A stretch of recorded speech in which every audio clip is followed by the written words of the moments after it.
Hi, this is John Burroughs again, and I'm going to do podcast number 10, and I'm calling it The Immaturity of Congress. Yesterday I was watching the State of the Union address, and it reminded me a lot of things that um, I used to experience earlier in my life.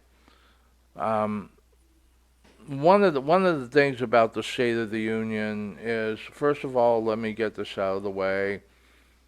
I think I think Trump would be a lot better off not tweeting insults, but tweeting something with substance. But to argue with certain results that he has gotten, I think is ludicrous. The economy is better. Um, our defense is stronger. People both in corporate, private, and small business are thriving. Unemployment is down, and I haven't looked at the fact checkers like they do, but I'm pretty sure most of it can be borne out to be true. Here's my problem, and I'm going to kind of back it up with a couple of stories from my youth. Um, when I was in high school, in my senior year, we had to take two classes. One was called government, and that was a semester-long class.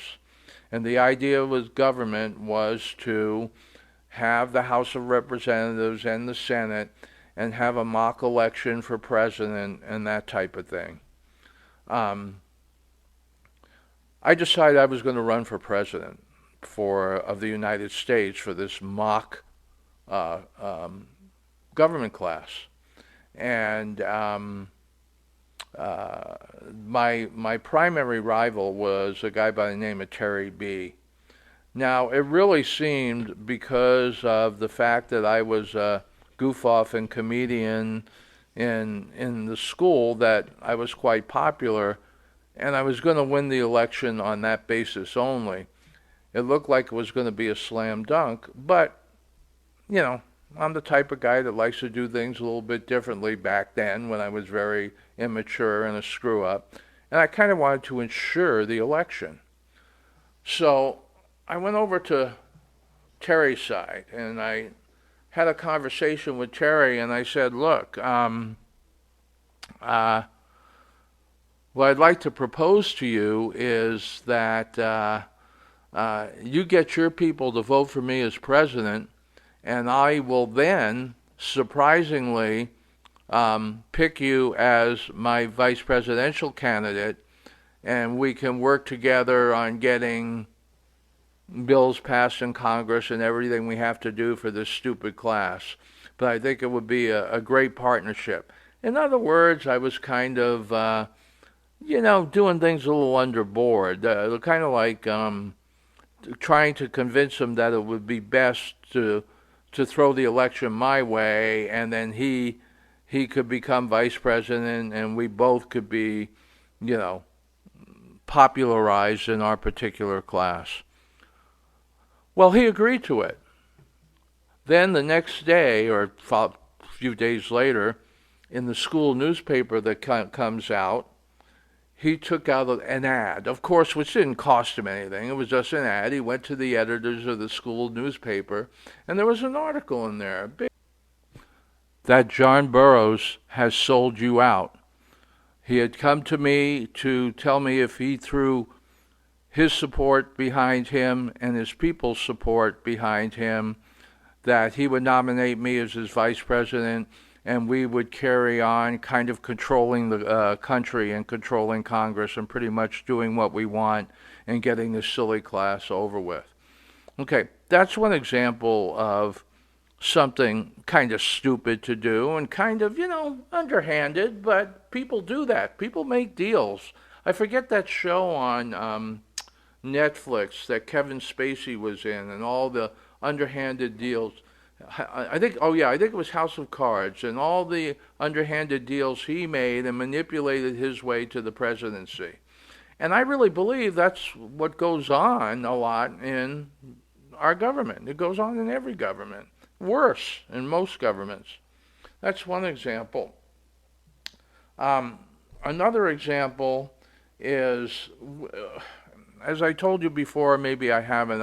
I'm a real basketball fanatic, and we used to go down to the gym and play basketball on Saturday. And there was this one gym in South San Francisco, and where a bunch of guys would meet, and then we'd have pickup games, and winner would hold the court. You know the drill. And there was this guy by the name of Tom Kay, who was one of the most stuck-up, spoiled people you have ever met or could ever meet in your life. And he also highly overrated himself as a basketball player. My opinion, but others will corroborate that opinion. So here we go, and we're starting to play basketball, and we always establish the rule that the offense would call their own, the defense, would call their own fouls. So if you were on defense and you foul somebody, you were supposed to say foul and then continue play. In other words, that you're being honest and saying foul. Well, Tom apparently thought he had moves that were unseen of, and so he would dribble behind the back and do certain things, and he probably got fouled maybe once or twice, and the defense didn't call it.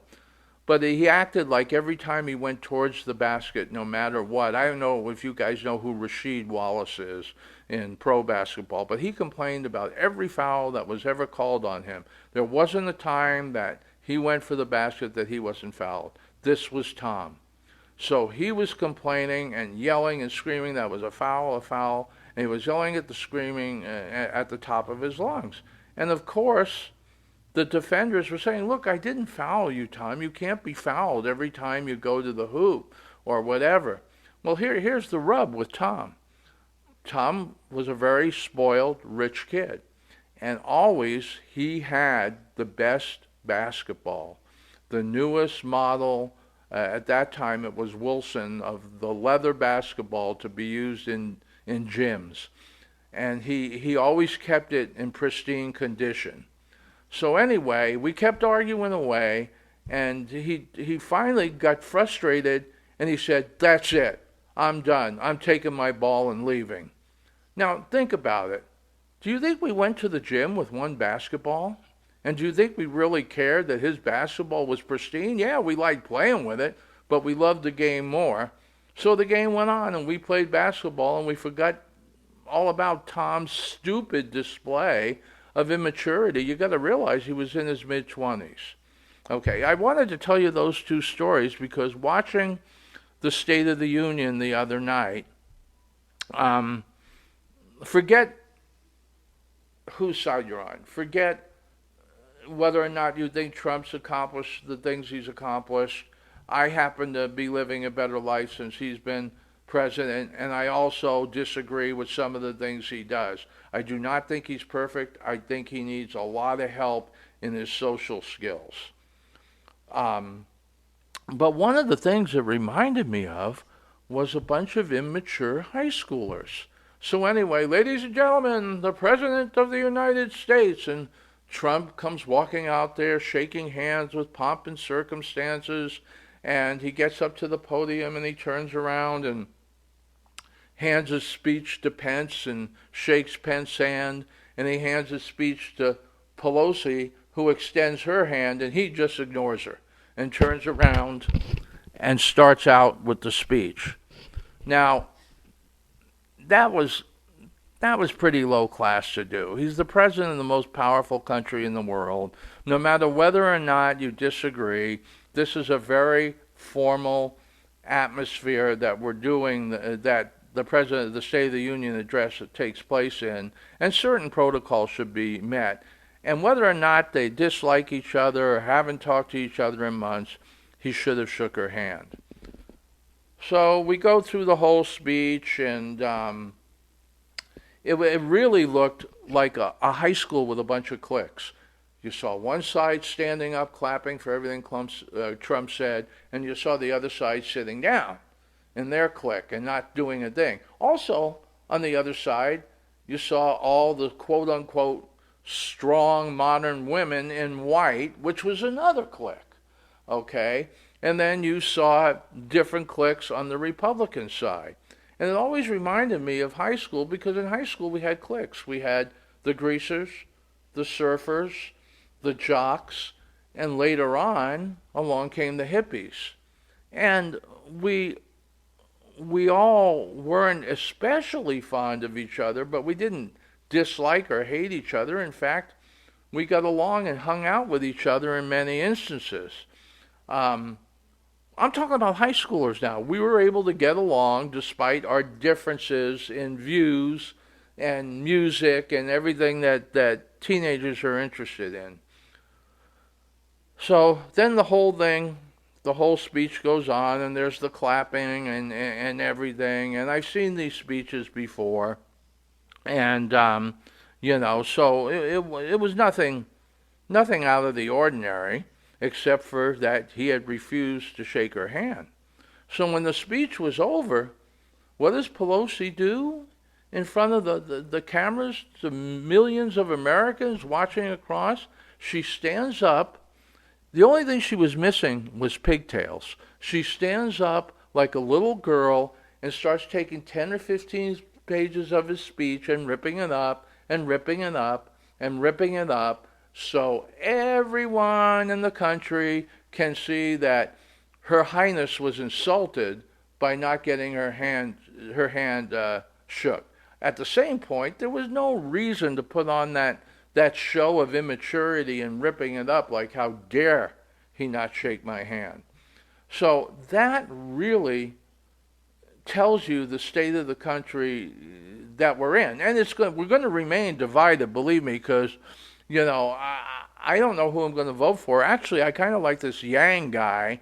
I don't know if I'm going to vote at all, but I also like Trump's accomplishments. But I don't know who I'm going to vote for.